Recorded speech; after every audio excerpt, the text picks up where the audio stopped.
You are listening to WBHM Digital Broadcasting, the best in paranormal talk, only on Paranormal Experience Radio.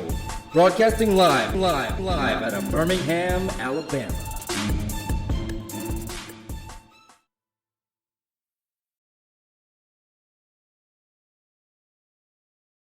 Good evening. Welcome to Fate Mag Radio here on WBHM Digital Broadcasting out of Birmingham, Alabama. I am Kat Hobson, your host, and due to my travel schedule, unfortunately, I am not able to do a live show tonight. However, I do have the fabulous show with Lyle Blackburn from 6:30 of this year, so I hope you enjoy it. I know I did. I totally enjoyed that conversation. So anyway, here you go, just for you, Lyle Blackburn. Good evening. Thank you for listening to WBHM Digital Broadcasting out of Birmingham, Alabama. Please note that the opinions voiced by our guests do not necessarily reflect the opinions of this network nor our sponsors. Enjoy the shows. You are listening to WBHM Digital Broadcasting. The best in paranormal talk radio.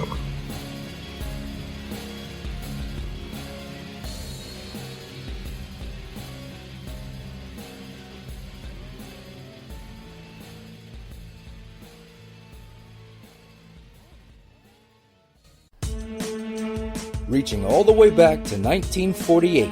Fate Magazine has brought you reports of the strange and unknown, all of them true. Fate Radio is carrying on that tradition. Here is your host of Fate Radio, Kat Hobson. Good evening. Welcome to Fate Mag Radio here on the WBHM Digital Broadcasting Network out of Birmingham, Alabama. I'm Kat Hobson, your host, and I am so pleased to be bringing you this show tonight. I think that it's going to be fantastic. It's a little out of my wheelhouse. I love learning. And I'm going to tell you that the gentleman that I'm hosting tonight has such a fascinating background. He is a musician. He is an author of several books, and they're all fascinating. He has been on television.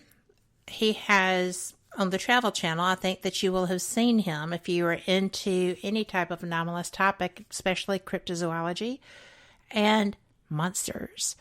And he is involved with Small Town Monsters, which is doing a great job with the films that they're putting out. And if you're not subscribed to them, what are you doing? You have time? Go do it. So without further ado, I want to welcome you. Thank you so much for being here, Lyle Blackburn, and I'm looking forward to this conversation.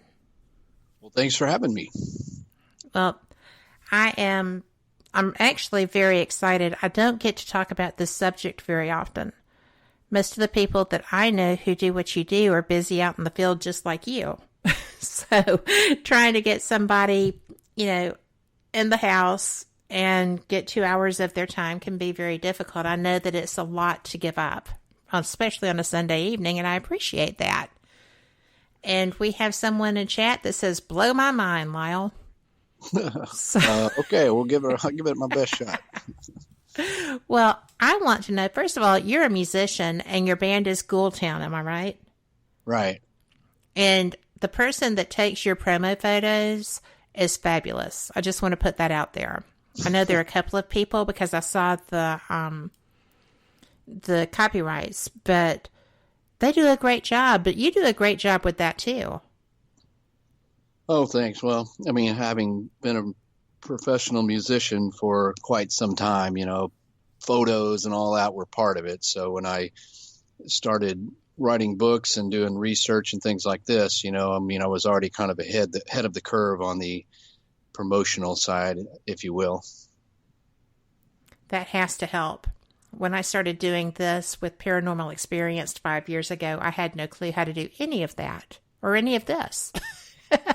So I think that you've done a fantastic job, and it's not just self-promotion. I mean, the work that you're doing is getting you the attention. You're considered an expert in your field. Yeah, true. I mean, it's always kind of resulted from, I guess, the people liking the books or the way I do the research and what I've offered in the way of historical accounts and what have you. So, yeah, that's always kind of been the basis for, television calling and things like that. It's all kind of come from what is the core of the research and what I've offered in books and magazine articles and things like that. So I can always appreciate that because it really does come from the research and not just that I have a good photo or something. Or a good voice or, the whole package, as it were. But when you started to do this is considered cryptozoology, right? Because monsters are not the norm. Would it fall into that field? Yeah. I mean, essentially, to me, there's no accreditation for being a cryptozoologist. One cannot go and get a degree. You could get a degree in biology or zoology or something, but since there's no accreditation, it's sort of just one of those things where people either adopt the title or people bestow it upon you. And when I first started doing things like this, and my first book was The Beast of Boggy Creek, which covered the history and phenomenon of a creature seen in southern Arkansas that was made famous by the movie The Legend of Boggy Creek. The thing was called the Fouke Monster, and it's essentially a Bigfoot-like creature, but the term monster is something people respond to and something TV likes to put out there. But and I never, I never set out to be a cryptozoologist. It just was a title that sort of encompassed what I did and the research and the fact that I did go into the field and research, on my own. That, you just get the title. So I accept it on the terms of, I suppose I earned it. I don't know, but I didn't. I would think. Set out to become that. Well, the people who go after research-wise and evidentiary-wise the things that you do, I mean, you can almost count the ones who are known to be reputable, who have a great history, who have such a strong background on your hands. I know that I've been fortunate enough to talk to a couple of people who do this and do it well as well. But I think that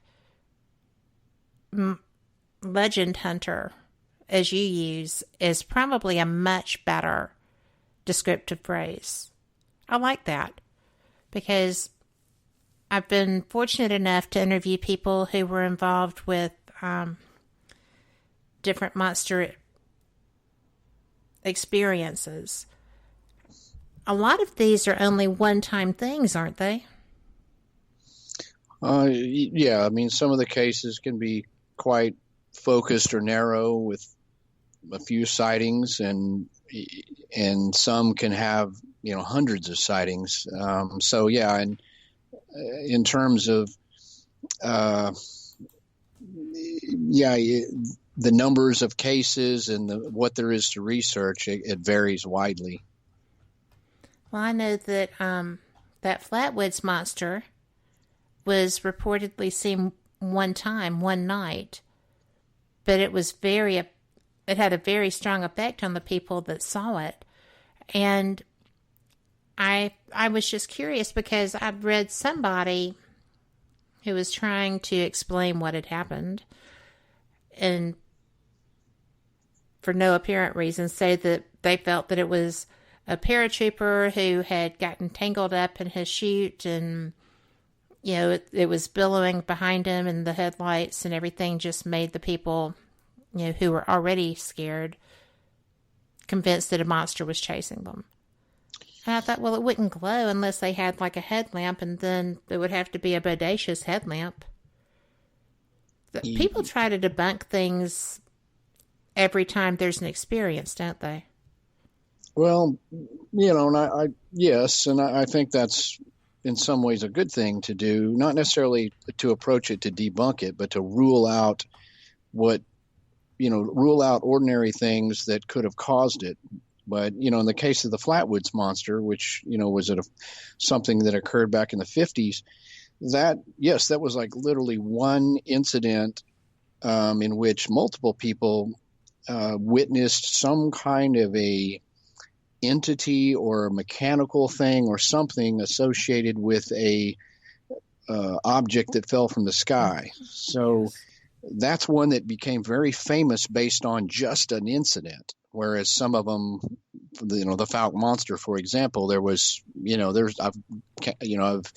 logged literally hundreds of sightings. But in all these cases, you certainly have people who come from both sides, whether they're believers or skeptics, and one will try to debunk it while the others will try to convince you. And neither party usually has much to go on except gut instinct or what have you. So I think the best researchers and the ones that I know, and usually we don't have an agenda to try to prove or disprove. We're just trying to gather up all the information and try to make, an educated guess as to what it might have been. And with no agenda to try to make you believe or disbelieve. It's just to present the best we can in terms of what that case has to offer. And then, everybody's opinion is valid, but certainly there's better opinions than others. In the case of Flatwoods, this object fell from the sky, though it wasn't a plane by all accounts. And what was it that supposedly parachuted out of it? If it was a human, that's a hard one to explain, but that comes up even in the Mothman case, paratroopers, and that's always kind of thrown in there in these kind of cases. Well, I think that the description of what the Flatwoods Monster was wearing was what led this gentleman to that conclusion, with the shininess of the clothes. But I don't know, because when I set up to do my interview with Andrew Smith, who is the historian in that area, it was just research that I was doing, preparing for the interview, because I do work to do these, and I just was like, that sounds like a stretch, But, as you said, you don't approach this seeking to bring your own opinions and conclusions, because that's not an investigation. That's a different ballgame. But to follow the evidence and find where it takes you, that is what investigating is. And that's right. what you do. Yeah, and in the case of the Flatwoods Monster, the descriptions and the observations by the witnesses, even though they were young, were fairly certain it wasn't just a person or a paratrooper. And the best way to get a perspective for yourself is the Small Town Monsters documentary done about that case. And in that case, you can listen to some of the original witnesses that were there. And, that's the best source of information, obviously, is because they were there. So at any point where we can interview a first person definitely gives a better perspective, as opposed to something written on the internet or third or fourth generation, So, in any case, try to trace it back or to watch a reputable documentary or read a book, and it's the best amount of information possible. Well, it is. And I read your books. I read Nick Redfern's, David Weatherly's, a lot of people, because this is something that fascinates me. I haven't come across anything, but I'm always interested, and I'm always wanting to see what's out there. It's like I said, it's most people's nightmare, but it's still fascinating. It's when y'all go out into the field, I sometimes wonder, what are you thinking? Especially when I'm going back and reading through some of the various topics that even go beyond monsters. It's just like, oh my goodness, you thought that was a good idea. And it is, because it gets the evidence, but I'm not sure that I'm as brave sometimes. Actually, I know I am, but I chase different things, but it's amazing. Y'all do such a good job with that. Well, thank you. I mean, if it's not dangerous, it doesn't make for interesting things in books, and it doesn't often put you in the places where a creature, for example, like Bigfoot, may in fact live if they do exist. So, these are part of the, part of it. And I mean, I've some of the researchers have gone abroad into even more, what I consider more dangerous places, especially in countries whose laws and governments are not safe unto themselves, much less the creature. So there's all levels of danger in this.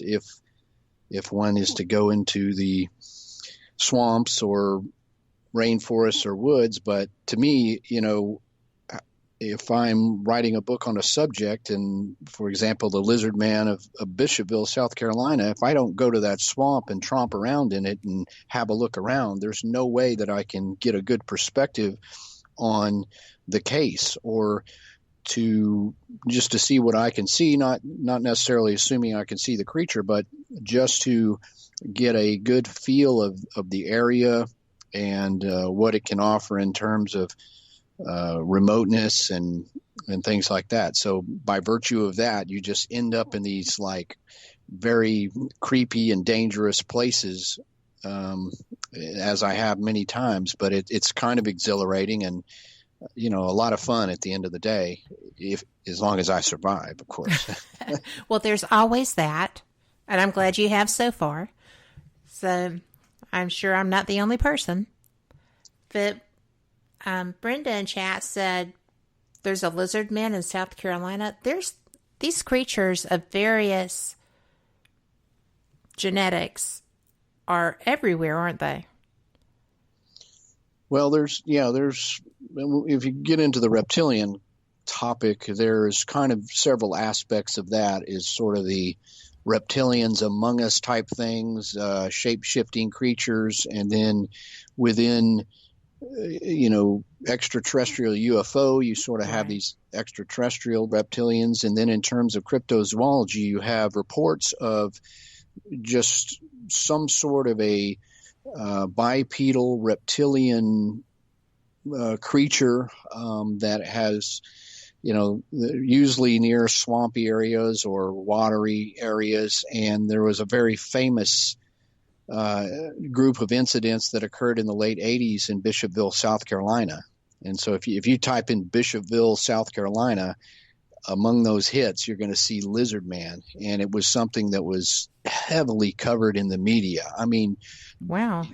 Dan Rather and CBS News, and people were coming down there covering this in the summer of '88 because it was just such a weird case. Basically, a kid claimed to have been attacked by this reptilian creature, and I mean, sort of a creature from the Black Lagoon in modern times. And so I always loved that case. And my second book, I went out there to South Carolina and visited with the retired police sheriff and looked through the police files, of which they had a lot of police files on this thing, and went into the Skateboard Swamp and did the whole thing. So my second book actually covered that. Mm-hmm. And then I've returned since. That's beyond Boggy Point, right? No, that was Lizard Man. Lizard Man, I'm sorry. And so, it's something and quite famous in that area of South Carolina. They even had a Lizard Man festival. And when I was there, they had me on the local news station, like for an interview. And, it's just part of the culture almost. Everybody that lived in that area at the time all remembers, I remember the Lizard Man sightings. And it just was a very, very strange phenomenon, and one that obviously remains unsolved, but one that to me is just truly fascinating and, monstrous in a modern world. I'm sorry that I missed that, but you're so prolific with your writing. Right. Well, yeah, it's hard to keep up sometimes, and I've been trying to, because Momo coming out, I'm so excited about that. That's the Missouri Monster. I'm so excited about that because this is a new topic for me. And I live in Alabama, where we have the Alabama White thing, which is either or. But I also live near the Talladega Forest, where there is so much Bigfoot activity reported. And we have Jonathan Odom here, who does all kinds of investigations and has great evidence. But so this is something that I'm trying to get educated about and get into a bit. But we're at our first break. So if you'll bear with me, we'll be right back, guys.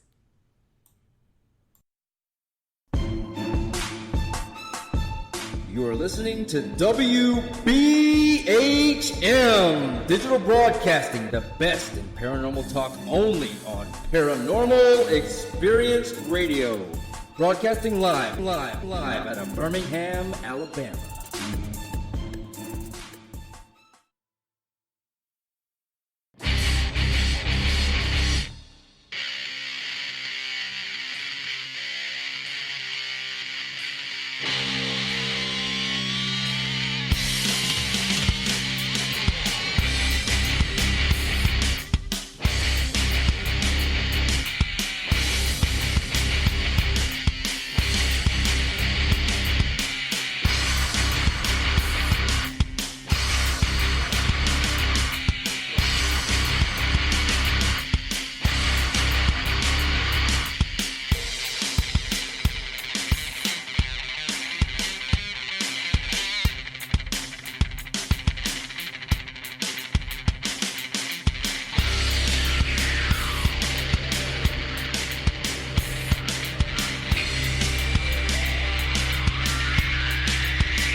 Oh, come on. I'm Southern, but...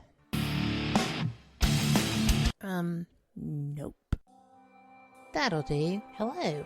I am Kat Hobson, host of Paranormal Experience here on WBHM Digital Broadcasting out of Birmingham, Alabama. I enjoy having guests from all areas of the paranormal, from ghosts to ufology to cryptids and beyond. You'll find some of the best researchers in their fields bringing you some great information. Join me on Wednesday nights from 8 to 10 p. Eastern here on WBHM Digital Broadcasting.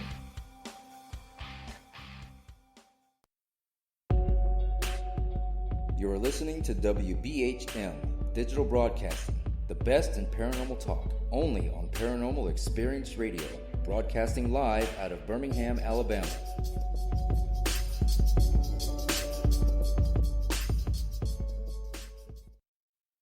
Thank you for listening to WBHM Digital Broadcasting out of Birmingham, Alabama. The time is 23 minutes after the hour. Welcome back to Fate Mag Radio. I am Kat Hobson, your host, and I am joined tonight by Lyle Blackburn, author, legend hunter. He is definitely a Renaissance man when it comes to, he does everything. Musician, television personality, and mainly a great conversationalist because I am so enjoying this show so far. Lyle, thank you. Oh, you're welcome. we have a question in chat that says, the experiences with some of these monsters, could it be something? One chat room says misunderstood creatures, perhaps, and then the other chat has someone that actually at the same time said, like, the people who have that condition that grows hair all over them, including the face, like a birth defect that got misreported or something of that nature. I found that interesting. That came up in both chats that are not connected whatsoever. So I'm going to ask. Apparently people are curious about that. What are the odds of something reptilian or a Bigfoot type of thing being an individual like that? That has hypertrichosis, the hair? Yes. Or the scaling. Oh, yes. Well, that's certainly, I mean, these are the kind of things that you certainly have to consider in order to explain away, what may be unusual, but still, an earthly condition, or a normal condition. So, yeah, those are the kind of things, like especially in the lizard man case, you had witnesses who got a look at what they described as a entity that looked anthropomorphic, which is humanoid, right. Had 2 legs, 2 arms, a head, and said it was brownish or green and scaly looking. And the sightings, weren't long sightings. I mean, usually if you see something like that, it's coming at you, or they're running, or this kid was running from it, or it frightens you. So you don't get a long look at it. So you kind of have to think, well, could it have been a human who had this condition? But you also have to consider that living in the wild in a swamp is extremely difficult. If this is a naked person just roaming around, they're definitely not going to look greenish. They may look brownish from mud. I mean, it could literally be a feral human. So you can't rule it out, but it seems fairly unlikely. But when you interview multiple witnesses, or in the case of the lizard man, I had actual police affidavits written in the handwriting of witnesses, which you don't very often have in these cases, because police usually just laugh it off, or they're not going to take a statement. But the sheriff, Liston Truesdale, who was in office at the time in the Lee County Sheriff's Office, he kind of took it seriously enough in terms of people are seeing something, and I should document it. And so in reading those statements, and I've interviewed some of the original witnesses, you put those things together, and you just kind of have to make your best educated guess. And I don't think what they saw was a human, even with a condition of scaly skin. But I couldn't 100% rule it out either. So that's a great question, and one of those things that you're always going to look at in terms of science and trying to explain what it is people saw. Well, there's so many possibilities, I guess, especially with a high volume of incidents reported, as in that case, comparatively speaking. I know that I have seen people who they didn't bathe appropriately for whatever reason, and it was when I used to do volunteer work, and sometimes their skin would get bubbled, for lack of a better term. It's not bubbles like blisters, but bubbles like lumpy skin. And that's one of the reasons that I wanted to ask that question, because I've seen humans do that, but it would take a very long time to cover you to the point that you looked like a lizard. It's just not, especially if you were immersing in water, and that would be a kind of cleansing. Anyway. I mean, survival with somebody with that condition, with kind of an open sore and that sort of living in those swamps would be hard enough just in, as a fit, yes, not physically fit person, but to subject yourself to that condition and to survive in the wild in a swamp would be pretty difficult. So, that's kind of what I felt about it as far as giving it a human explanation to cover all the sightings. But well, it's logical. I mean, you go to what are the possibilities of someone surviving in a swamp period because of all the predators that lived there, and then being able to survive the murky waters and diseases that are rampant in that kind of environment too. It's just amazing that anything quasi-human would survive, period. But to have something be able to chase you and be, aggressive or at least assertive enough to come and see what you are, I've got to say I would turn and run. I hate to think that I'm such a big wuss, but I think I would probably turn and run.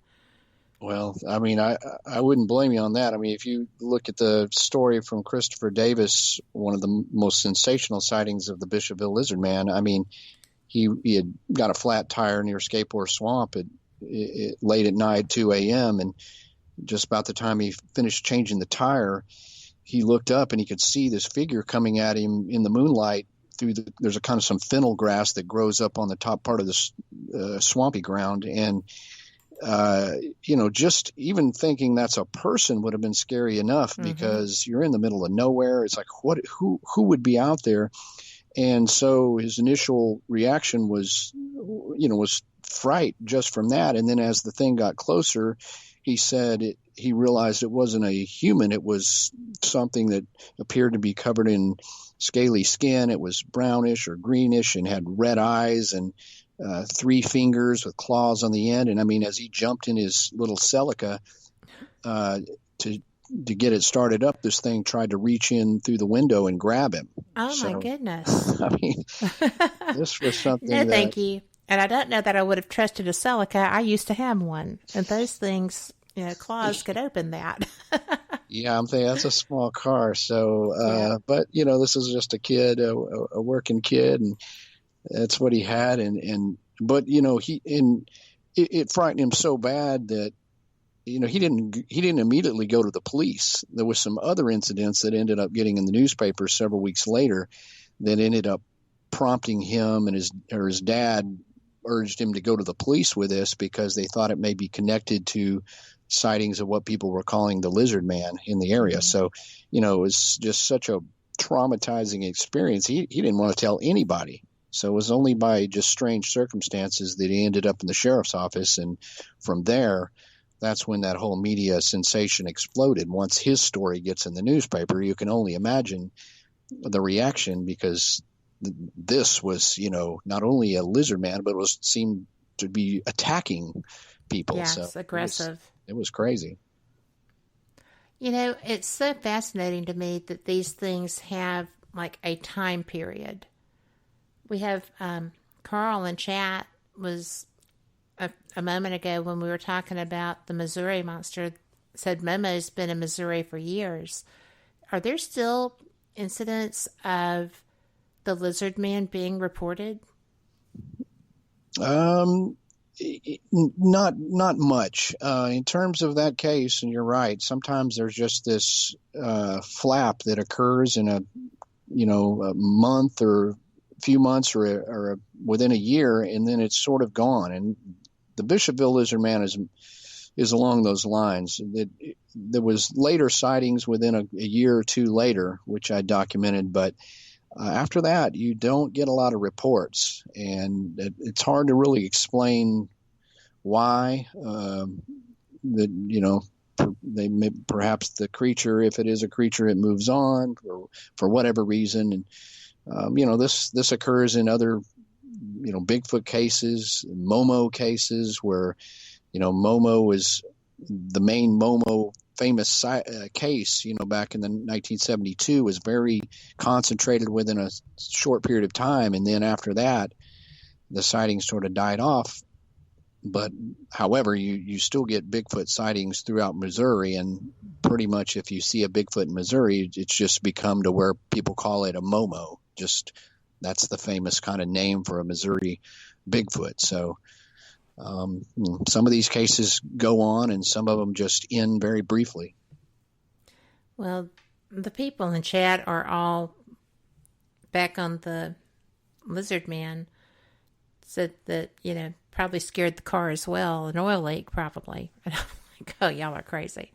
But Swanee said, well, if there was any damage to the car, they would have had to file a police report. And Brenda said DNA scraped off the window edge. But, this was the 80s.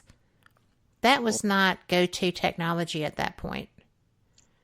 Yeah, well, true. And ironically, with the Lizardman case, the incident that first got in the newspaper was actually a car which looked like it had been attacked by an animal. And the sheriff's office was called down there, and the deputies went down there and couldn't make anything out of it and called the sheriff. And that's, as the sheriff was down there interviewing people trying to figure out what happened to this car, that's when people came forward and said, maybe it was the Lizard Man. And he's like, what do you mean the Lizard Man? And that's when that got in the newspaper. So there was an association between car damage and this Lizard Man. And there was 3 other cases in which cars were damaged over the years. And you're right, in the 80s, nobody was going to do DNA on, over a Lizard Man. The technology was that expensive and only going to be used in, cases that murder or something. But later on, it was done on a car that was in the, I want to say 2007 or something like that, where they did do some analysis over the DNA. And in that case, they said it was domestic dog DNA. So that's all it came back as. But yeah, back in those days, it wasn't, you just couldn't do this scientific testing that you probably could now. Well, I know that I get very impressed with some of the things that I see DNA results coming from nowadays in our fields. And I'm sitting there thinking, man, if they had been able to do this years ago, we would already have answers. And of course, then, some mainstream testing facilities would still come back with, completely human, although there's nothing indicative of should be human. It's just interesting to me. I love sitting back and watching a bit. And sometimes I get opinionated. But I try to keep my opinions at bay and follow the evidence. When you went into that swamp, did you personally go into that swamp in South Carolina? Yes. Because you said you were looking at the police reports and stuff. Did you have any experience that brought you to ponder that this really is not an alligator because they're not bipedal, but did you have anything that made you go, this is quite possibly the real deal, other than the police reports? Did you have an experience? No, when I was there, unfortunately, I didn't experience anything that I could attribute to an unknown. Although, in other places and other times, I've been in areas where there's been sightings and something strange occurs. But, it's kind of, it would have, if I'm out there investigating this in order to write a book, then it may be suspect if I suddenly claim I had seen the creature while, just so happened to have seen the creature or something while I was there. So that would be great. But unfortunately, going into that swamp at that time, it's, nothing strange happened then, but it was, that encompassed other things that I haven't gotten in other cases, like I said, especially with the police involvement. So, sometimes all you have is the witnesses and going in the place where it happened. But in this case, you had written police documents, and I scanned a bunch of those in my book and sort of that sort of thing. But that offered a perspective, and really, I wasn't necessarily going to write a book on that. It was kind of funny how that happened, because after I'd written The Beast of Boggy Creek and it sold so well, and I was surprised. I just had written the book for my own. I just wanted to know the story behind the legend of Boggy Creek. So that after that, I thought, well, what do I do now? So I did what any average normal person would do. I went on what I called the swamp tour, in which I went all over the Southeast, going to famous swamps that had associated strange activity, like Honey Island Swamp and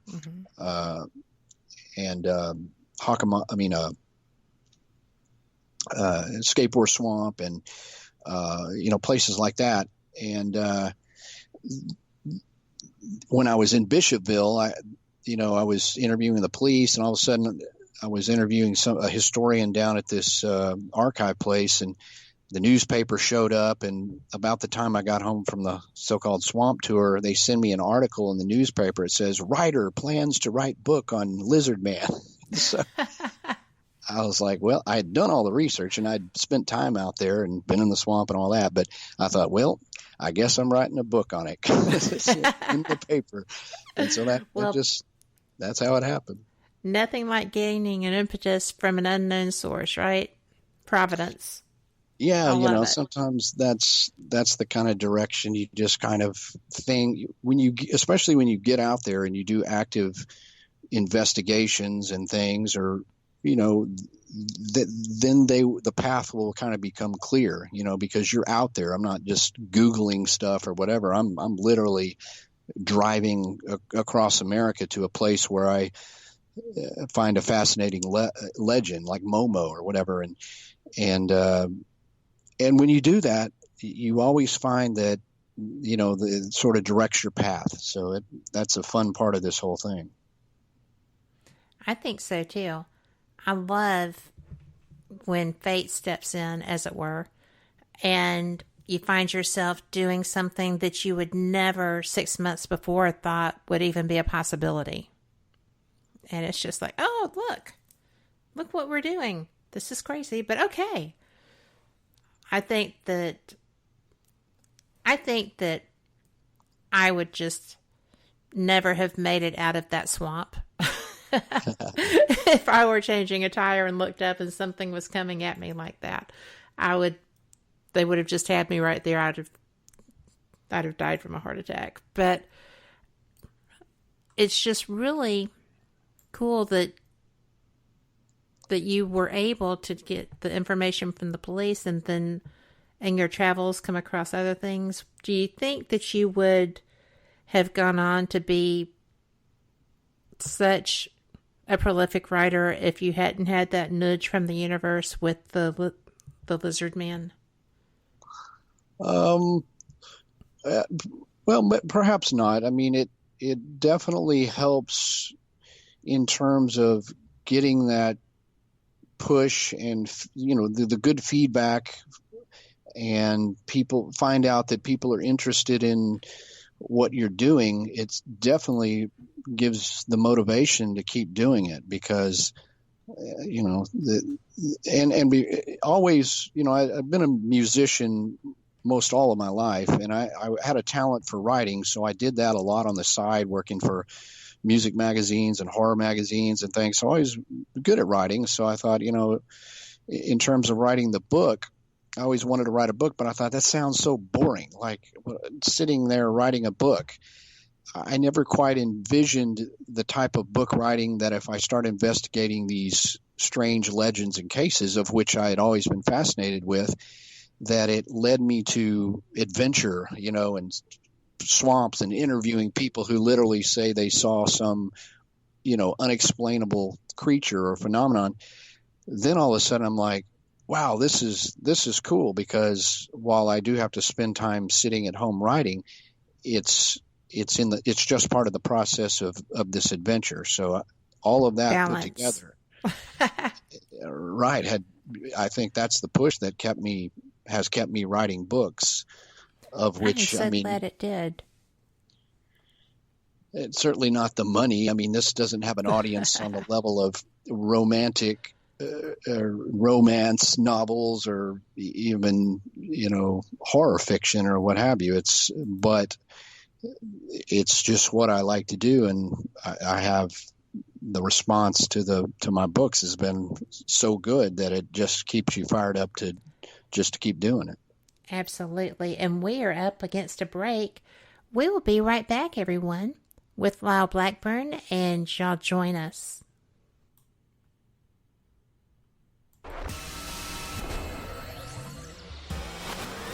You are listening to WBHM Digital Broadcasting, Birmingham, Alabama.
Thank you for listening to WBHM Digital Broadcasting out of Birmingham, Alabama. The time is 45 minutes after the hour.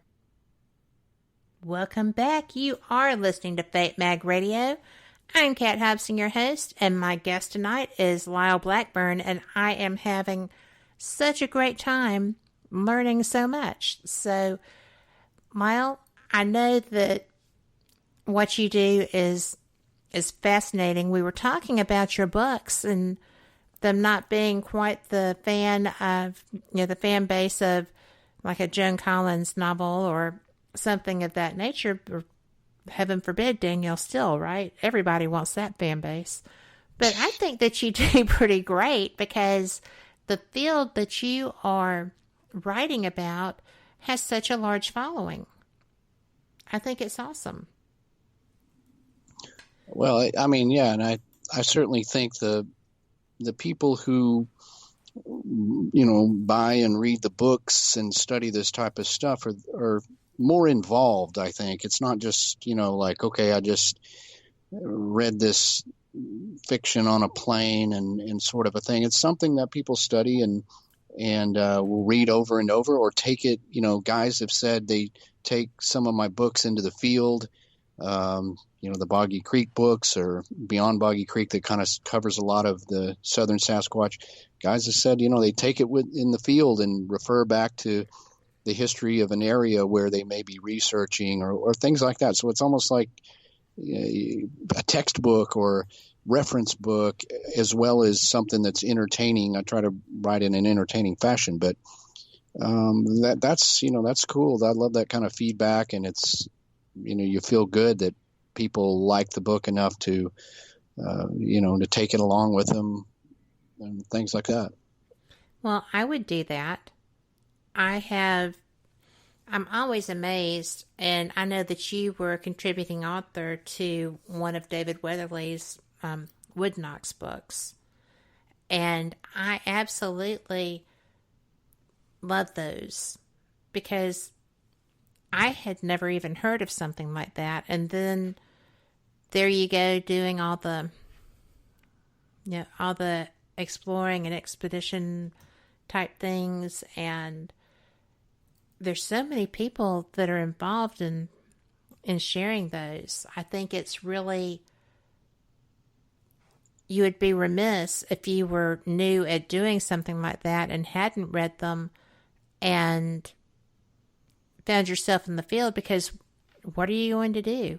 What's going to happen? You need to know, you need to have an idea of how to cope, because, sometimes it's just a response, but sometimes you're being tracked and you need to recognize that too. So, just my opinion, but I wouldn't go into the woods without having studied and been ready. Yeah, I mean, I think that I've noticed a trend of, I see questions constantly posted on the internet or Facebook or what have you that are like, in terms of Bigfoot, it's asking Bigfoot 101 questions. It's like, and the internet is not, it's like, pick up some of the classic books, Grover Krantz books or John Green books, and read those, and you should know the basis, I guess, for the field that you're studying or so-called researching. So there are things used to be called libraries, but now you can purchase on Amazon or eBay or whatever. But you can get a hold of these books, and it's just sort of like required reading and study up on these things, and then you're at the level of asking some more modern questions or whatever. But I see it constantly, especially in my Boggy Creek books. I mean, I see the same questions posted over and over. It's like I did years of research. It's all in the book, and read the book. It's sort of like that. And I mean, I understand not everybody picks up the books or wants to read the books, but it's out there, and it's oftentimes the answers aren't found on the internet.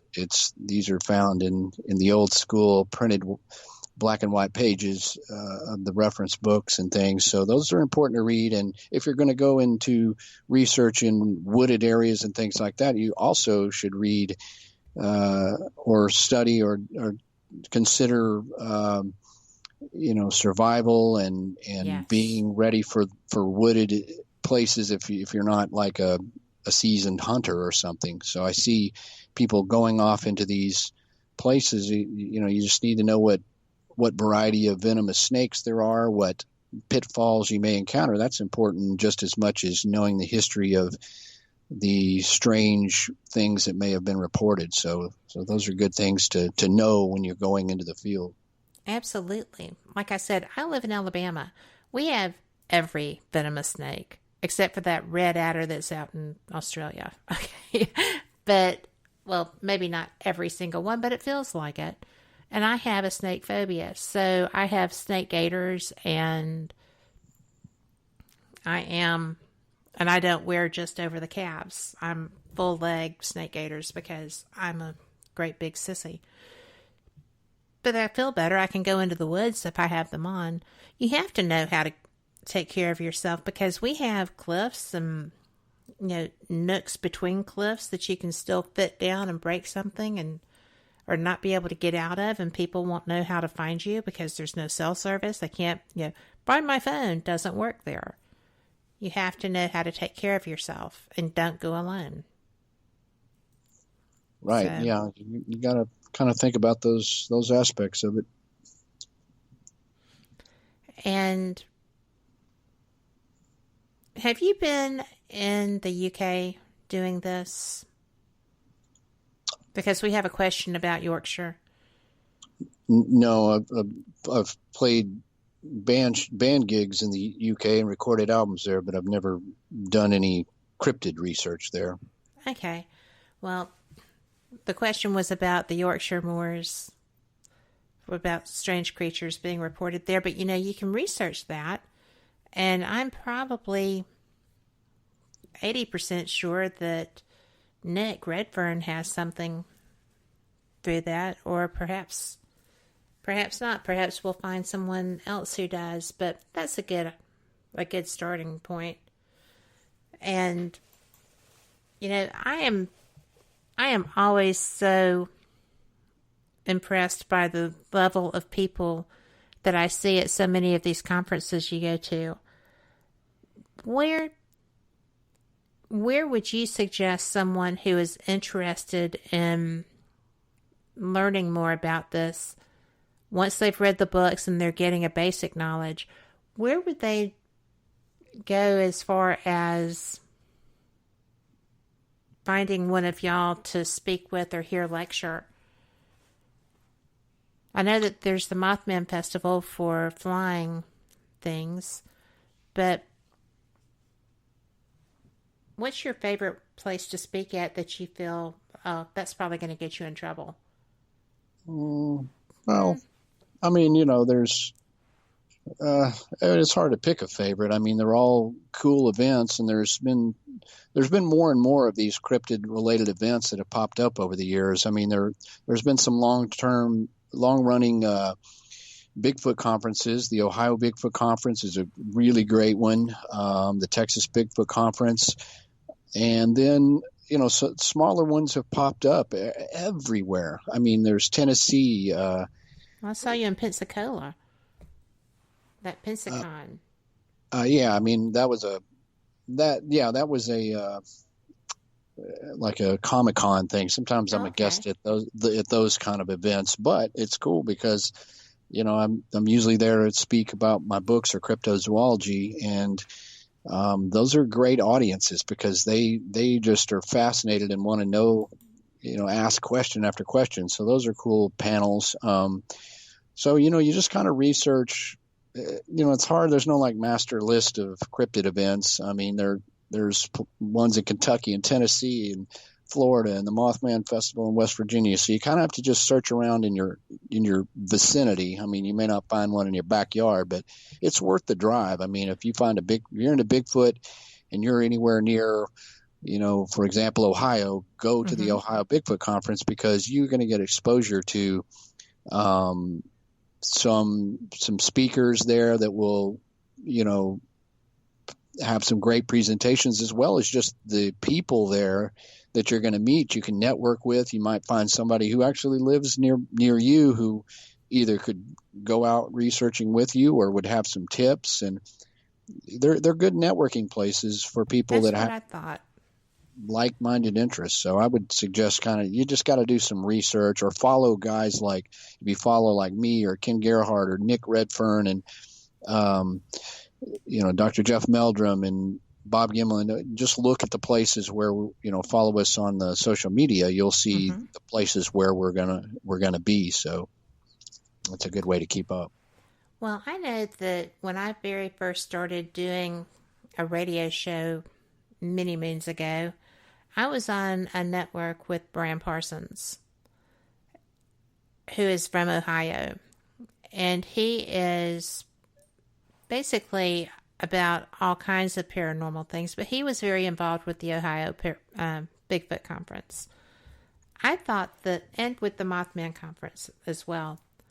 And I just found it so interesting because I could listen to him and other people just go on about that for days, and I was always so impressed with it because it's not, I thought it was just people, testosterone driven or whatever, running off to go and find this and rarely succeeding.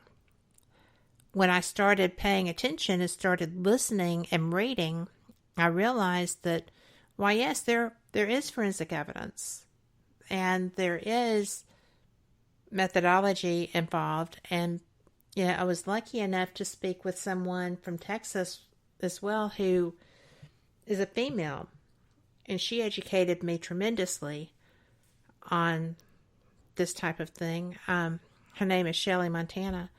But it was just amazing to me as time went by how much effort and research is already available if you will just take, like we were talking about, take the time and read the books.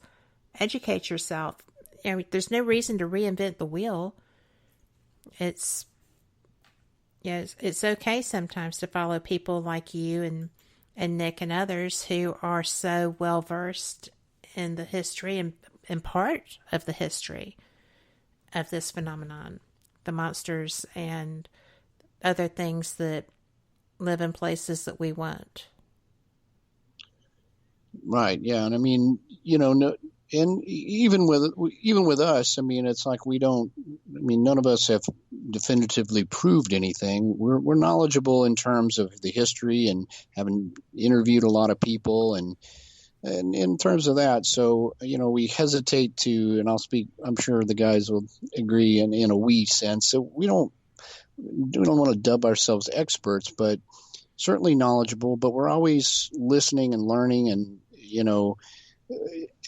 listening to what others' opinions are. And that's the way you kind of get a better perspective of everything is the talking and interaction between like-minded researchers so that we can bounce ideas or what do you think about this case or this sighting or whatever. And so we're always also in a learning process, the same as somebody who's just kind of starting to get into it.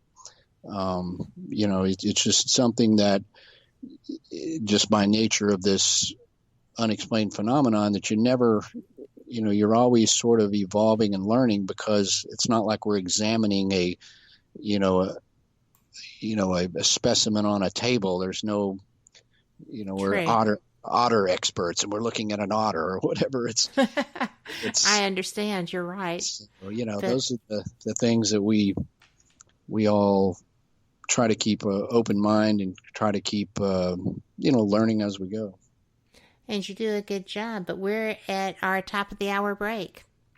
So, and I am going to say before we go that people who a lot of others consider experts would never use that term about themselves because they know that in a field such, any anomalous field, it's tough to be an expert on something that you don't have something to show. But there are those that I trust as sources, and y'all would be them. But we will be back after this news break. This is going to be a few minutes, so go ahead, stretch your legs, maybe toss a few cartwheels out there, fill up your beer steins, your mugs. Just enjoy, stretch, and come back for the next hour with Lyle Blackburn. This is Fate Mag, and thank you for being here. This message comes from NPR sponsor, Old Edwards Inn and Spa in downtown Highlands, North Carolina, a European-style luxury mountain resort. The Romantic Mountain Escape Package includes 2 nights with spa credits and dinner. More information at oldedwardsinn.com. Live from NPR News in Washington, I'm Janine Herbst. At least 10 people are dead in a fiery crash at an airport near Dallas this morning. The Federal Aviation Administration says the Beechcraft King Air 350 hit an unoccupied hangar at Addison Municipal Airport during takeoff and that the fire was quickly extinguished. The FAA says investigators are on the scene trying to determine the cause of this crash. President Trump says negotiations have restarted with North Korea over the country's nuclear programs. The announcement came after Trump became the first U.S. president to step into the North for a photo shoot and a meeting with Kim Jong-un. As NPR's Bobby Allen reports, it's not clear how the Trump administration plans to strike a deal with the rogue nation. Talks with North Korea failed earlier this year in Hanoi after Trump refused to ease sanctions before the North commits to taking major steps to dismantle its nuclear arsenal. This time could be different, though. Trump said things can happen when asked if economic sanctions would be scaled back on the North while a deal is in the works. NPR's Bobby Allen. Security forces in Sudan continue to crack down on protesters who have taken to the streets of the capital city of Khartoum. Halima Gakandi reports at least 7 people have been killed. Defiant activists filled the streets of the capital city of Khartoum on Sunday in what is being called the Millions March. It's the first major demonstration in weeks after Sudanese military forces violently dispersed protesters earlier this month, killing more than 100 people. The massacre brought an end to negotiations between opposition protesters and the military, which ousted Sudan's former president in April. But the violence against protesters continues. One activist in Khartoum told NPR that he saw live ammunition ammunition and tear gas. Protesters continue to call for justice for those killed and an immediate transition to civilian-led rule. For NPR News, I'm Halima Gikandi in Nairobi, Kenya. Just a day after Republicans ended a walkout that shut down the state legislature for more than a week, the Senate was once again delayed today, but this time by Democrats, demanding a Republican senator who threatened state police in Oregon be barred from the Senate floor. Lauren Dake from Oregon Public Broadcasting has more. The walkout is over, but the tension in the Oregon State Senate remains high. Before Republican Senator Brian Boquist went into hiding, he told state troopers they should, quote, come heavily armed, end quote, if they plan to come after him. Now Boquist is back at the state capitol. Some Democrats say his threat to state troopers warrants barring him from the floor. He says that's an overreaction. If people are worried, they shouldn't be. That's why we have state police here. They do a fine job. One Democrat walked out herself to protest Boquist's presence. Without all the Democrats on the floor, they could lose priority bills. Under the state constitution, the legislature has until midnight tonight to finish their business and adjourn. For NPR News, I'm Lauren Dake in Salem, Oregon. And you're listening to NPR News from Washington. Tens of thousands rallied in support of police in Hong Kong today, filling a park in front of the legislature, chanting thank you. This as the territory readies itself for the 22nd anniversary of the former British colony's return to China on Monday. Police have been criticized for using tear gas and rubber bullets that left dozens of protesters injured on June 12th. Scientists at Oak Ridge National Laboratory in Tennessee are studying human disease genes in plants. NPR's Joe Palca has more. The Oak Ridge scientists are not human geneticists. They're part of the Department of Energy effort to increase efficiency in the production of biofuels from renewable resources like trees. But as they investigated the genes that controlled plant growth and development, they found that several of them had previously been associated with human diseases, including cancer and diabetes. It stands to reason that plants and humans would share genes. They're both made up of cells, and all cells have to perform certain basic functions. But a gene that accelerates the growth of cells might cause cancer in humans, whereas in trees, the same gene might just make bigger trees. Joe Palca, NPR News. Japan is set to resume whale hunting for profit tomorrow, its first commercial whale hunt in more than 30 years. Tokyo announced last year it was leaving the International Whaling Commission and would start the practice again July 1st. The country has long said eating whale is an important part of its culture and that most species are not endangered. A global whaling moratorium was imposed in 1986, but Japan then began what it called scientific research whaling in the North Pacific and the Antarctic. I'm Janine Herbst, NPR News in Washington. Welcome back to WBHM Digital Broadcasting out of Birmingham, Alabama. The time is 5 minutes after the hour. Welcome back, and this is the second hour of Fate Mag Radio here on WBHM Digital Broadcasting out of Birmingham, Alabama. I'm Kat Hobson, your host. I am joined tonight by Lyle Blackburn, he's fascinating. This first hour has flown by. He is an author. He is a legend hunter, and that's what his books are about. He is a musician, and he is a television personality and a fantastic radio guest, I just have to say. Well, welcome back. I'm so glad you're here. Well, thank you for having me. It's been fun. I'm enjoying it, too.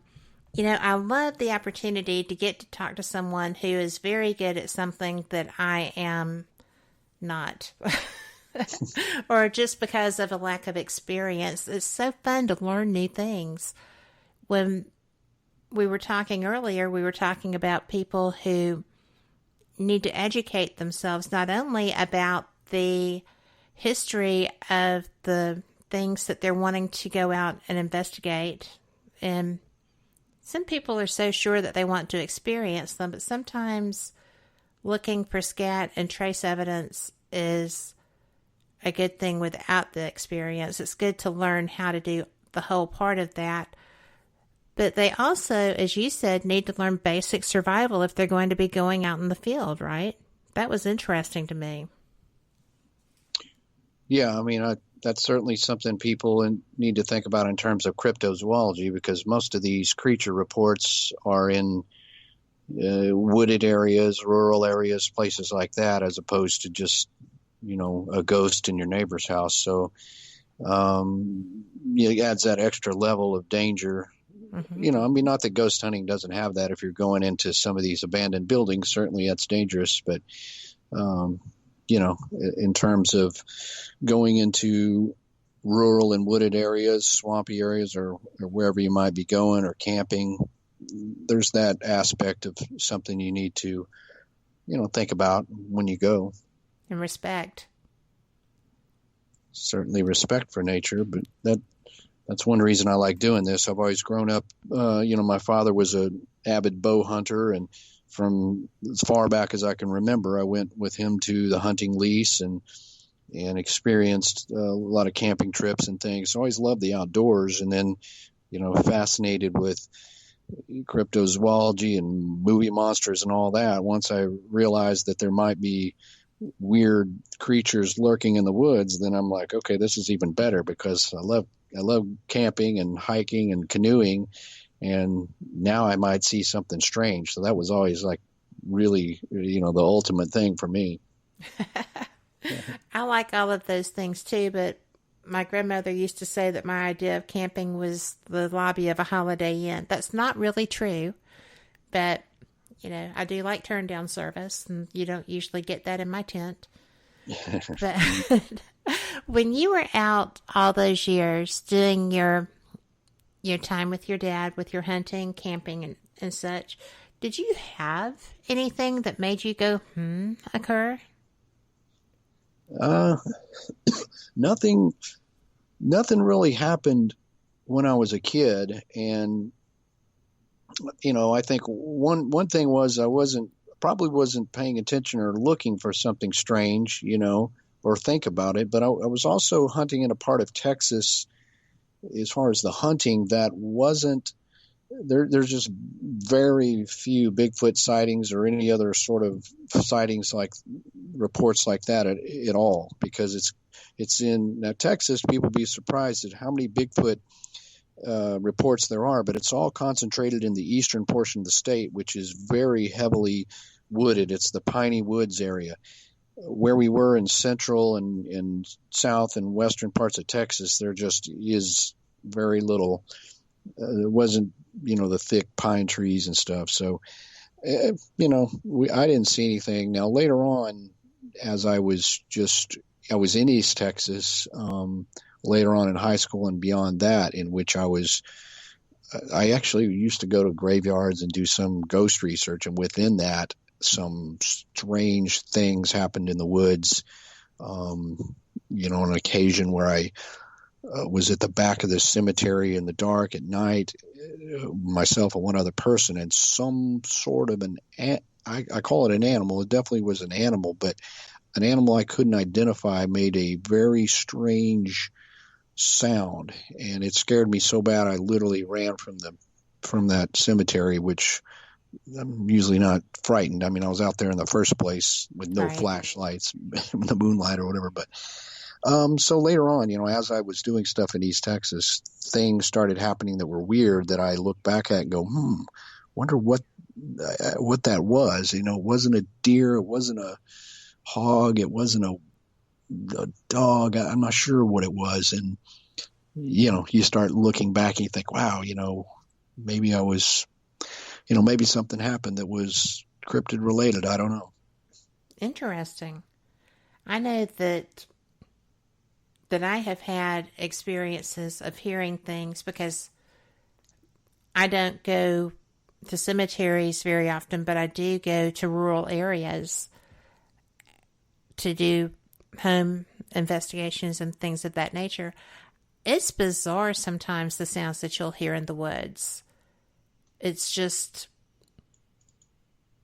and I am not a woods person. I don't hunt. I really have never hunted.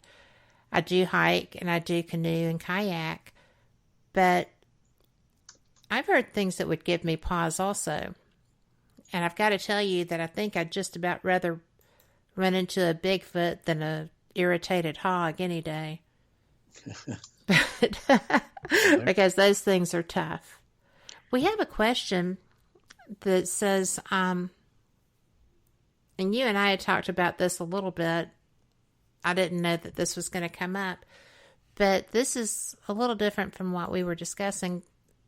Do you believe in the alien aspect of Bigfoot, or perhaps even the interdimensional, like the cases where there's reported flashes of light or light shimmer and such? Well, I wouldn't say I believe. Believe is a strong word for any of this. So I don't necessarily believe in that. I don't necessarily, in all the interviews I've conducted, which have the vast majority have been Bigfoot encounters, I don't get the feeling that these are extraterrestrials or that they have extraordinary interdimensional capabilities. Animals can do amazing things. They can do things that, when in the right circumstances, with the right wherewithal to stay hidden, could appear to disappear in the woods when, we would think they went through a portal, when actually they just simply disappeared in the woods because their hair, their fur is made to mimic the shadows of the forestry, and they're also good. I did some survival training with some Marines, and I'm telling you, these guys could be right in front of you, and you didn't even see them. It was amazing. They knew how to blend in, and they knew how to break up their outline with very simple techniques that made them seem, very Rambo-like, like extraordinary. Yes.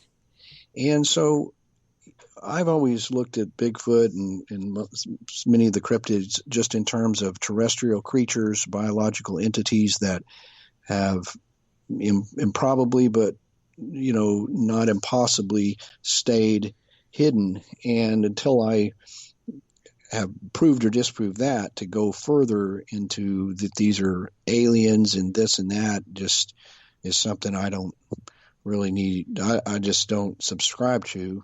I understand why people would have those theories, is because the longer it takes us to prove these, the more extraordinary theories we offer. The only time I've really researched that phenomenon is in terms of the Momo, the Missouri Monster case, in my new book, because it was heavily associated with UFO activity going on at the time, and many of the researchers who investigated that case back in the 1970s were some of the original MUFON investigators, because at the time there wasn't a lot of Bigfoot researchers, and as well, since there was some weird skyward activity, they just were looking at it in terms of maybe Momo is an extraterrestrial. So, but even in terms of that, there was no real connection that you could definitively draw between the sightings of the creature and what was seen in the sky, because ultimately nobody ever saw or said they saw a Bigfoot-like creature exit a spacecraft. So, or even prove that these were spacecrafts from another planet. These were just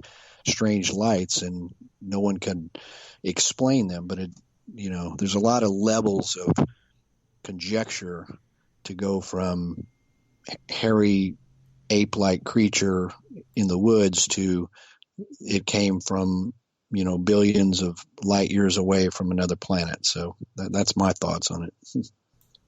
I tend to lean that way myself, because it just doesn't make sense.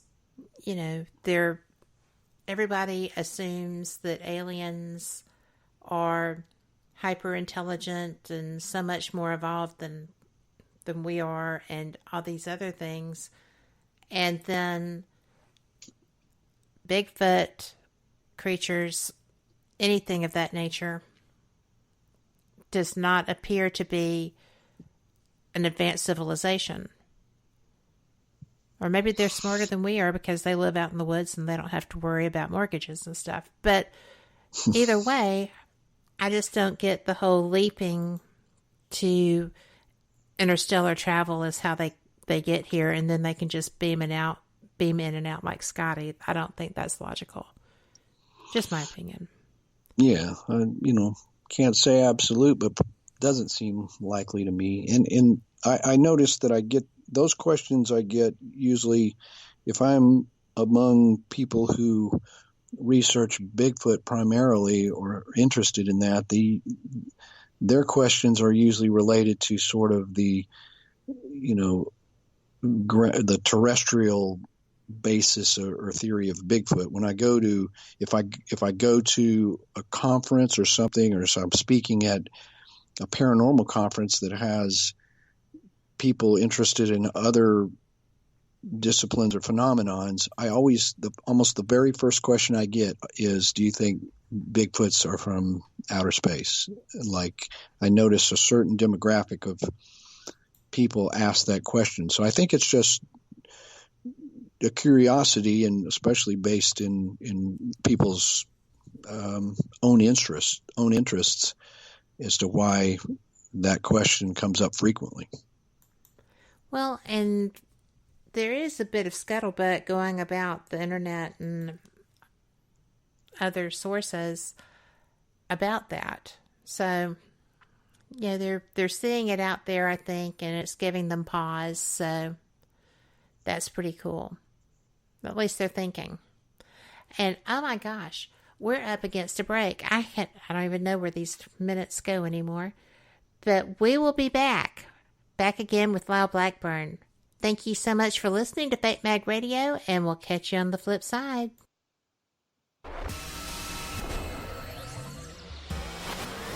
You are listening to WBHM Digital Broadcasting, Birmingham, Alabama.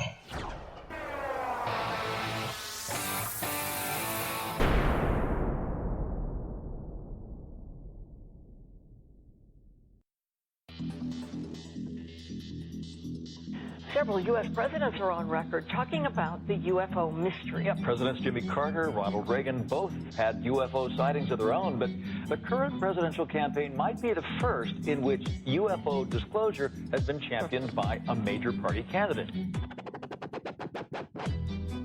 DIA, CIA, it moves around, is operating a program to train psychic spies to spy and use their powers against Russia.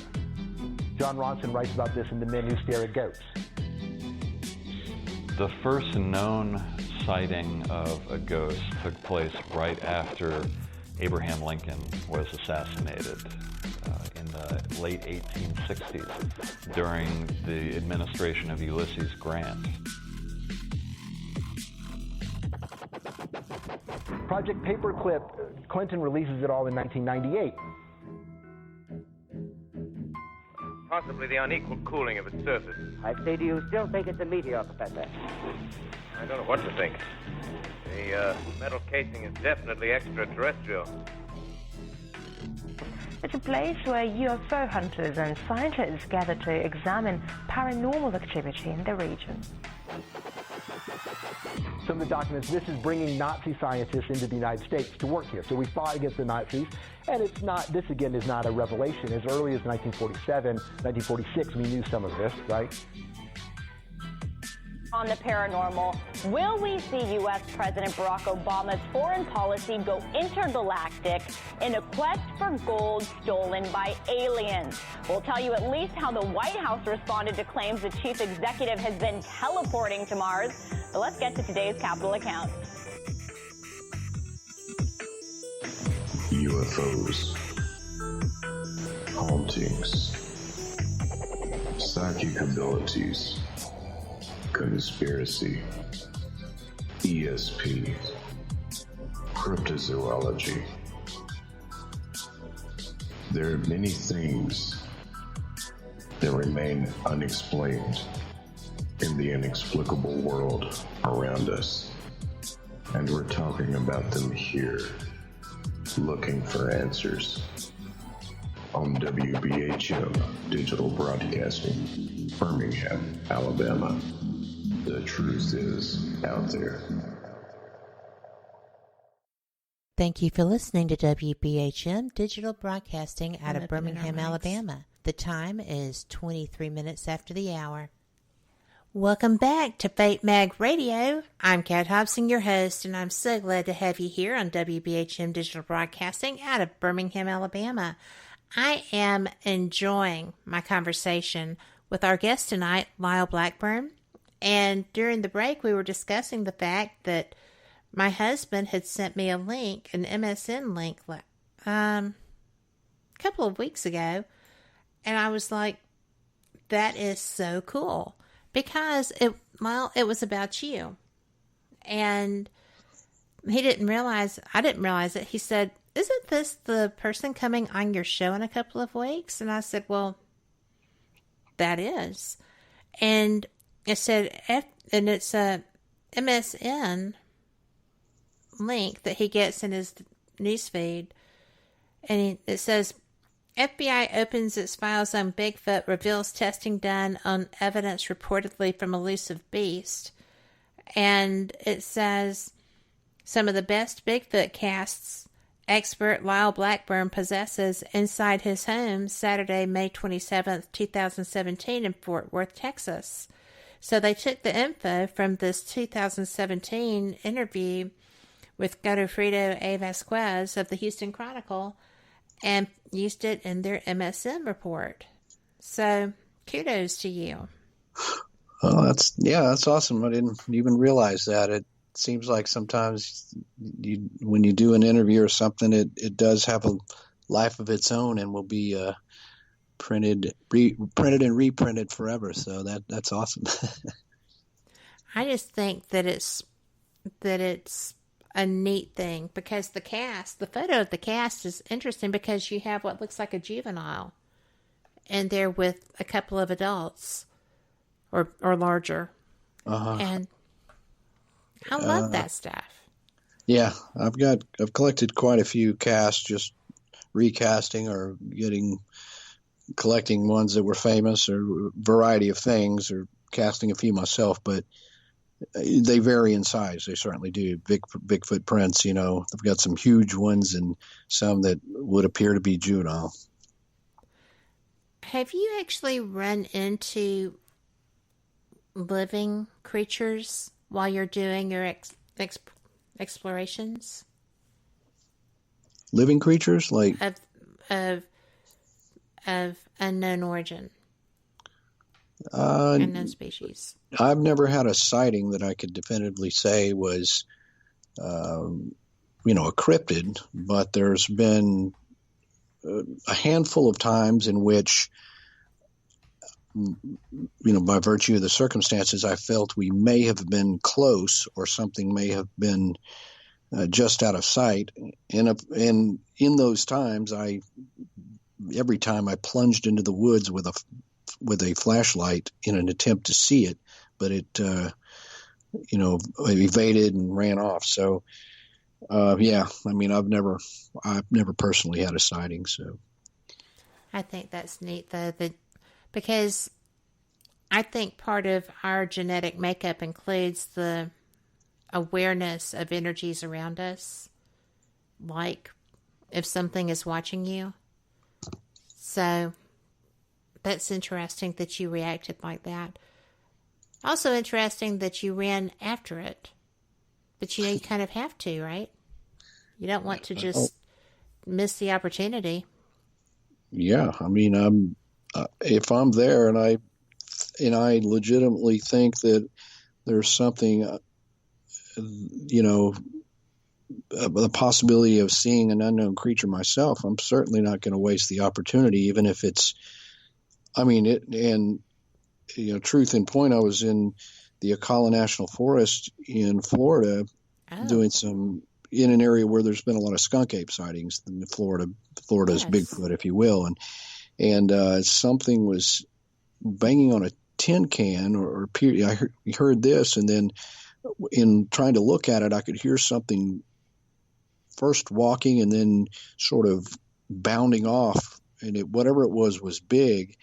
And, I was there with my longtime friend and researcher, Cindy Lee, and I just literally plunged into the woods immediately trying to get a glimpse of it. And it kind of kept one step ahead. I could not get close enough and it would move. And I'm, sure it could have been a skunk ape perhaps, but even if it was a bear or something else, I realized that it was a dangerous thing to do, but I'm just like, but it you was have the to right check. I mean, yeah. And we were in the area, and this was Skunk Ape Central, and I'm like, dude, I'm running after it. Yeah. You know, I think that I would probably do that too if I had gone so far and if I had been researching for so long and I thought that I had the actual opportunity to see this, to lay eyes on it. I think that I would probably have gone also. I always say that I'm such a big sissy. I'm really not, because I can't imagine being that close and not trying to see what it is. Just amazing. That is so close. Yeah, I mean, your heart's racing, and that was at another situation like that in Falk, where something appeared to have followed us down the bayou, and we heard it howl 6 times. Oh, I use howl loosely. It was some kind of a strange vocalization. As we got out of the swamp with our canoe and got just up on this hill where our camp was, whatever this thing was literally sounded off right there where we got out of the water. And we already knew it wasn't anything we could identify. We had heard it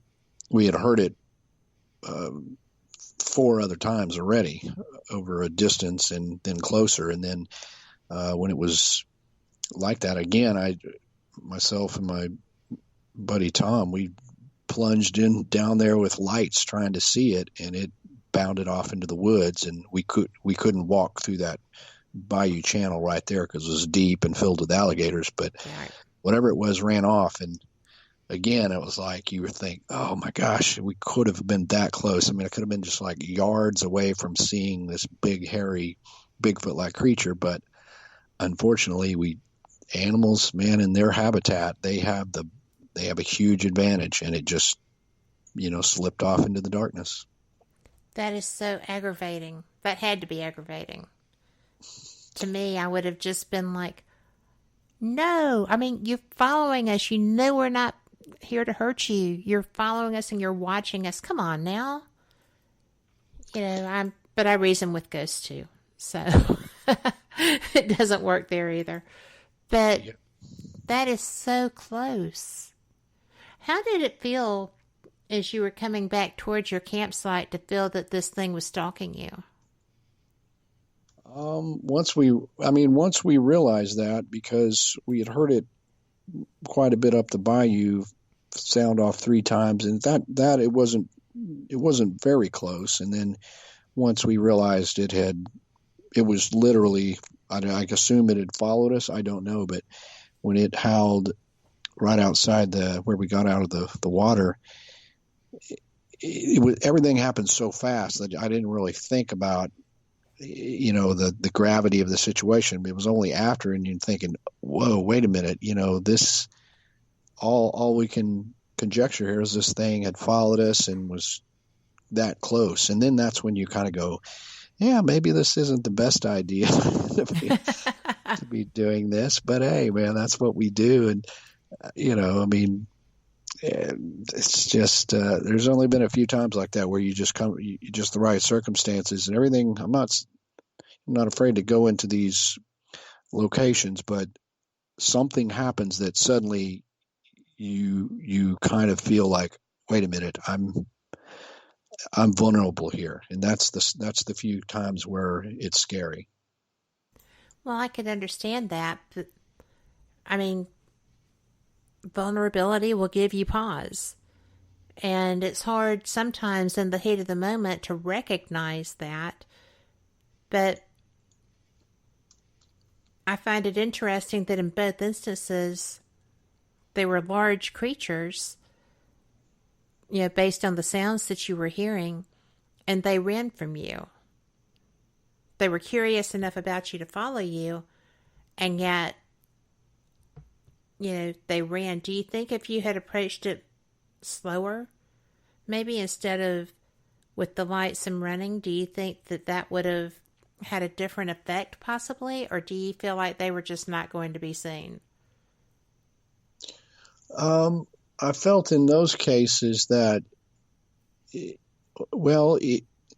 would have been impossible to sneak up. There was when you're walking in those woods. I mean, your footfalls are just so loud. There really was no, I could assess in both instances. There was no way to sneak up. It was literally just sort of try to assertively approach and get it in the flashlight. I mean, we were assuming that, I assume both of those instances, that if I just got a little bit closer and shined that light, I could see, even if it was running off. But, there wasn't any like sort of meadow grass or any quiet area where, if that was the case, then I certainly would have approached very slow as opposed to just trying to get the light on it.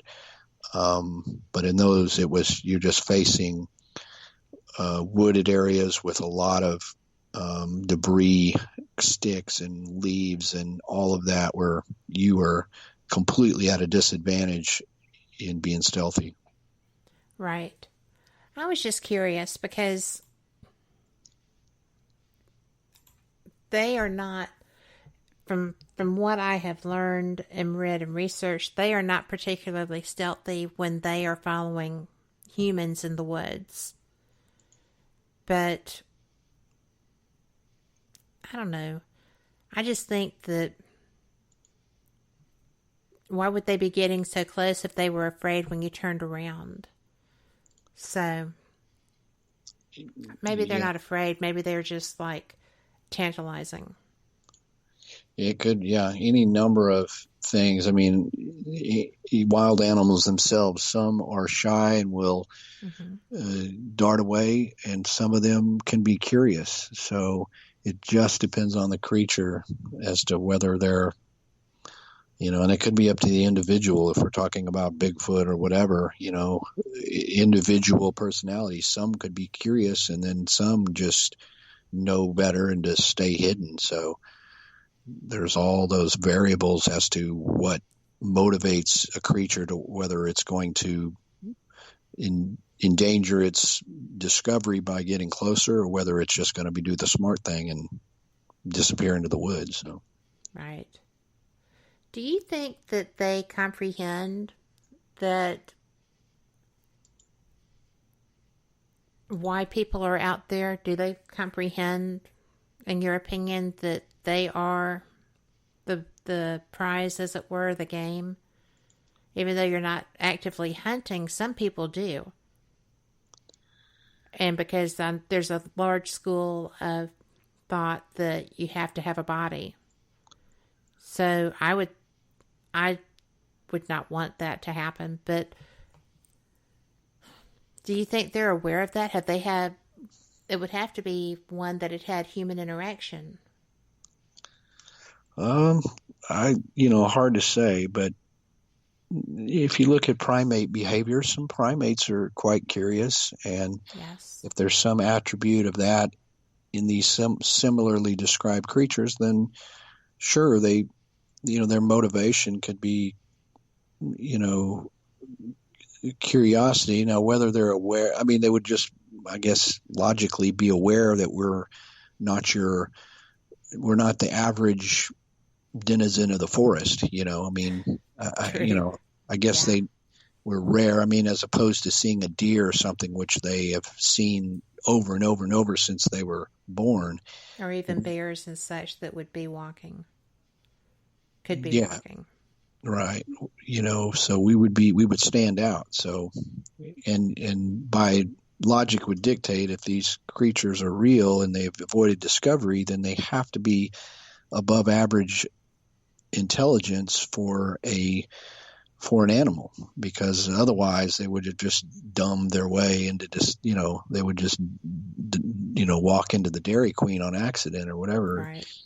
So, you just kind of got to put kind of it's like what would be software code, if they do exist, and, if they have remained undiscovered, then they must have some exceptional abilities, and they must have some amount of intelligence which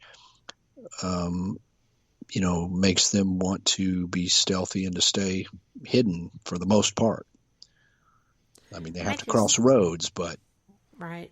And that's where they get seen oftentimes, is when they're having to travel. And they do get into the areas where we travel as well. So, right. I just find this whole topic fascinating because I have enjoyed so much the reading that I do on this. It's just and knowing that someone I trust, who I know to be a really good researcher and woodsman, tells me that there is a fairly large population living in family units in this area, makes me go, I have got to get this leg better because I've got to get out there. I don't think I can climb rocks and stuff yet safely, but I find it so, it's just fascinating. I would love to be able to just experience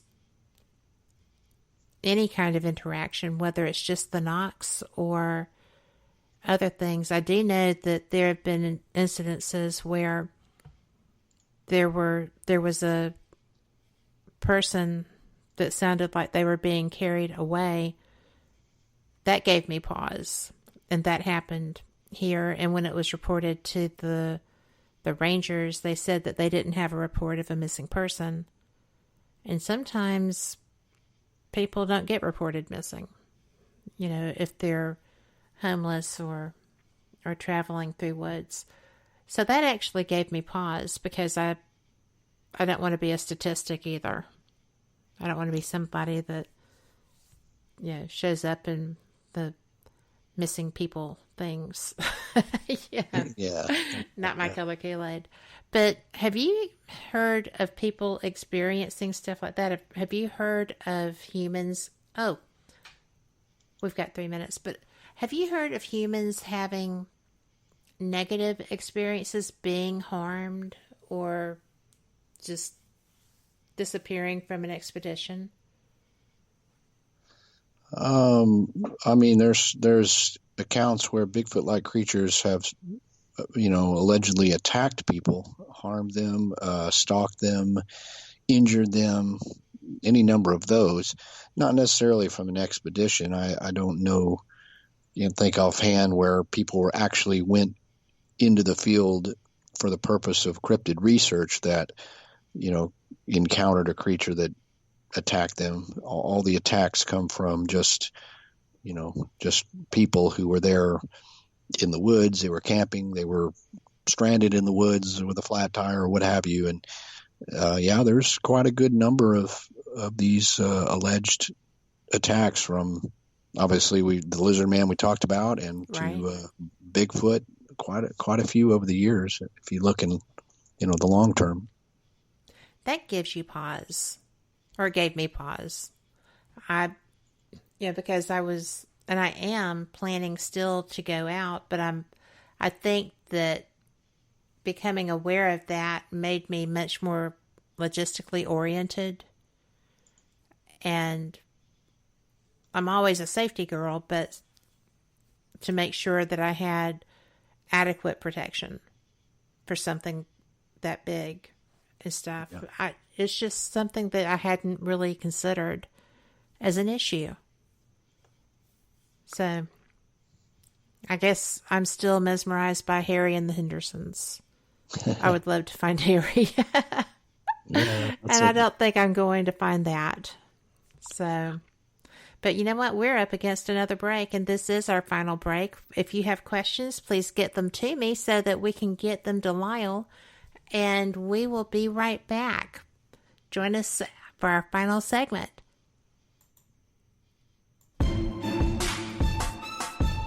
You are listening to WBHM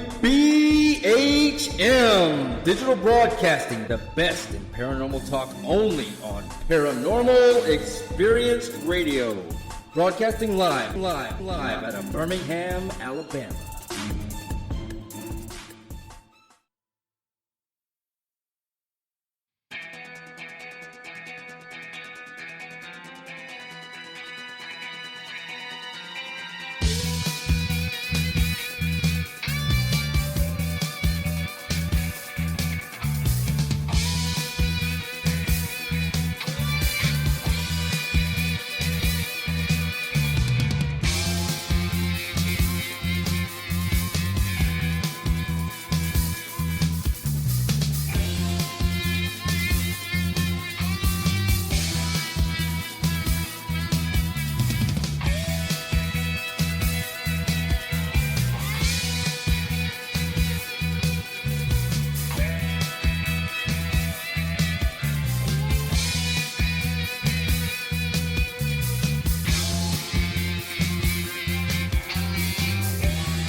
You are listening to WBHM Digital Broadcasting. The best in paranormal talk radio.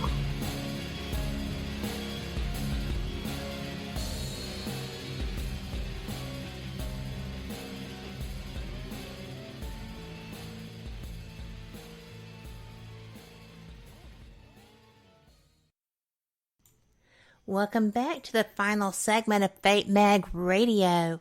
I hope that you've been enjoying this show, and you know what? If you had to miss something, not anything to worry about. You can catch our archives.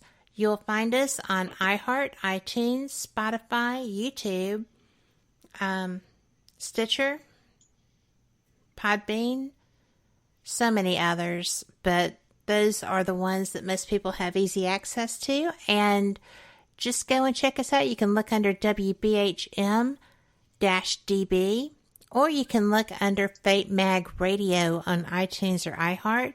We're also under Apple Podcasts. We're everywhere you want to be. It's kind of like a visa. Yeah. But I hate seeing this come to an end, but I have been having the best time with you, Lyle. Thank you for being here again. I have just loved this conversation. Absolutely. And now your newest book, I want to get this in before we go anywhere. Your newest book is The Missouri Monster, Momo. Did I do those backwards? Let's see. Momo, The Strange Case of the Missouri Monster. Yes. And I actually have the graphic in front of me, so no excuse for getting that wrong. But this has actually been filmed also, so this is a big, exciting time.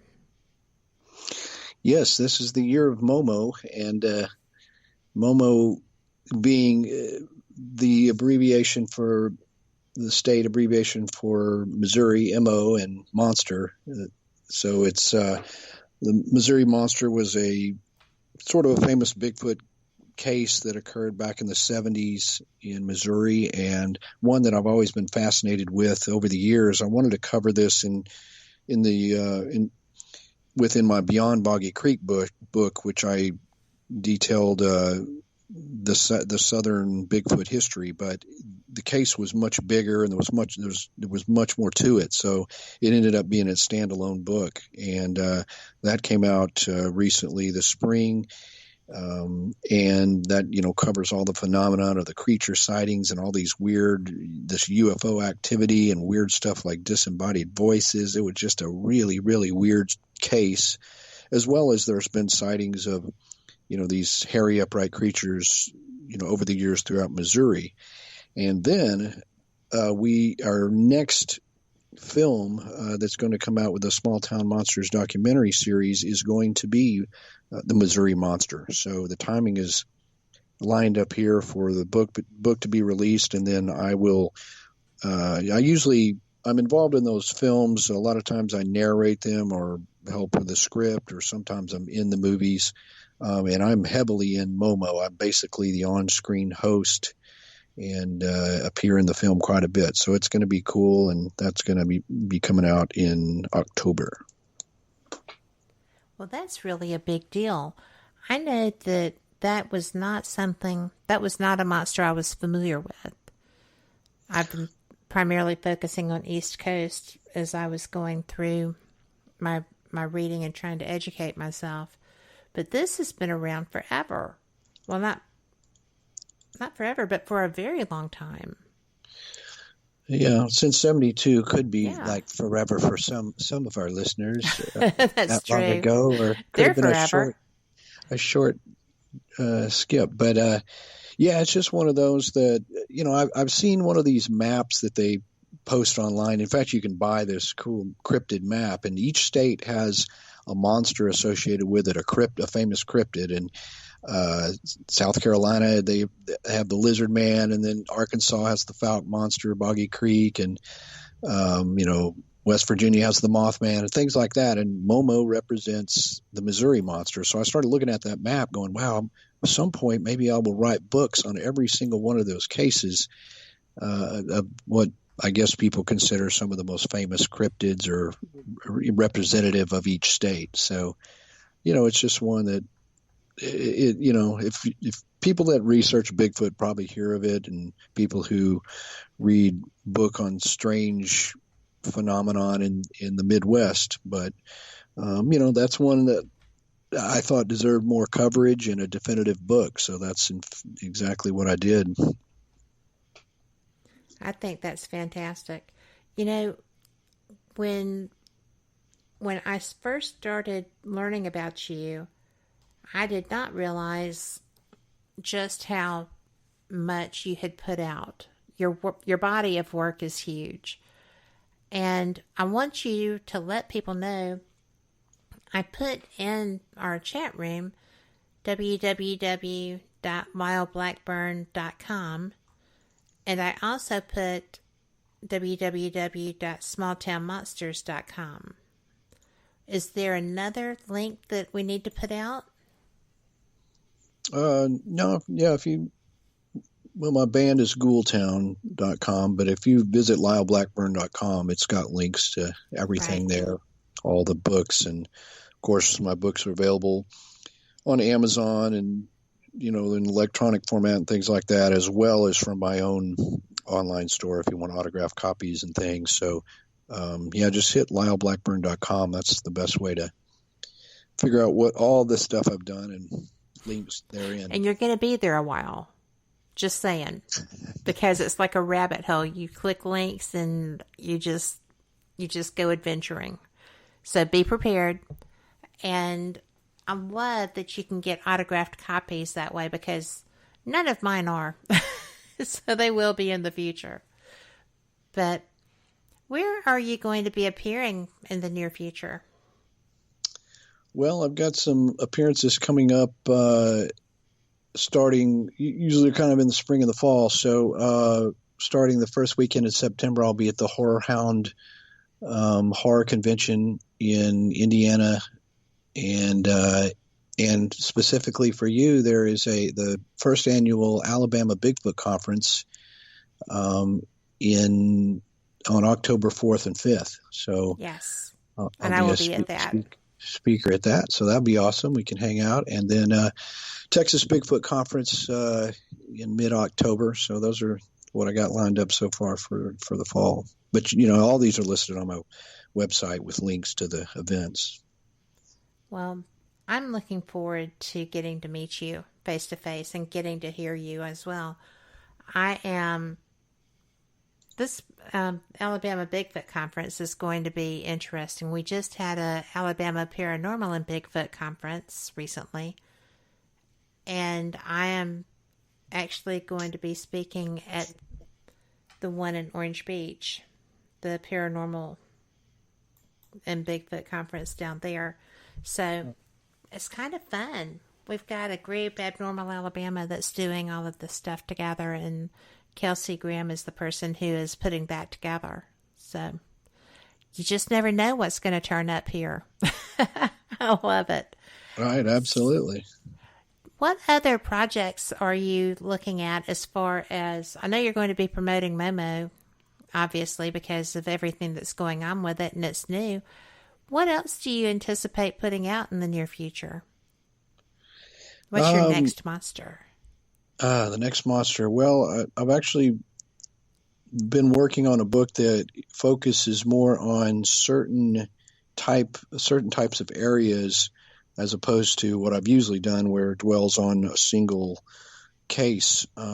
So this is one that over the years I've kind of collected reports and things like that from different areas, and there's typically swampy areas and things. So I started to notice a pattern of these particular areas that had a lot of strange phenomenon. So the book is more of an undertaking because it covers a lot more ground, but that's currently what I'm working on, as well as a new album with my band, which I slip in there periodically between books. I sort of juggle both.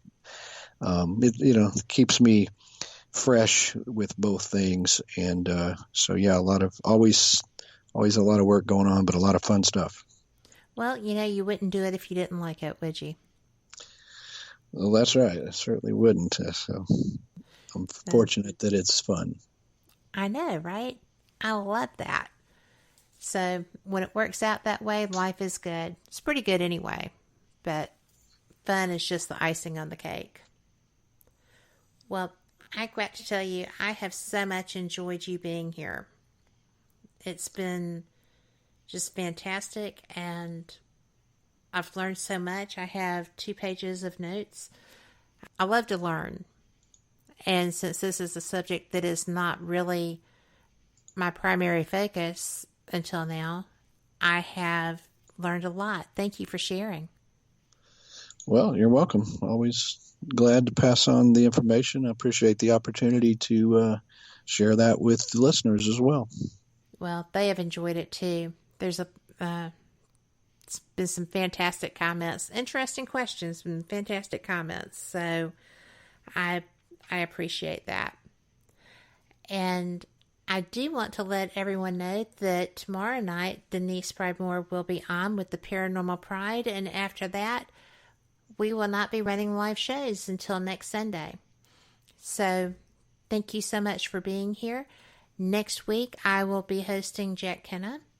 And how bad can that be, right? The man is brilliant and witty and charming and a great person to interview, much like tonight's guest. And I think that's going to be something you're going to enjoy. So everybody have a fantastic week. Enjoy your 4th of July celebration. I'll catch you back here next week. Same cat time, same cat channel. Thank you for enjoying Fate Magazine, and you know what? You need to go get that subscription renewed, because there is a brand new edition that has just hit the printer. It's going to be out before you know it. And check out fatemag.net to go and get that taken care of so you never miss an episode. Lyle, thank you again. I've enjoyed you. I look forward to getting a chance to talk to you again soon. Yeah, sounds awesome. I guess I'll see you in Alabama. Absolutely. It's a fun place. You'll like it. Good night, everyone. Thanks for listening. You are listening to WBHM Digital Broadcasting. The best in paranormal talk radio.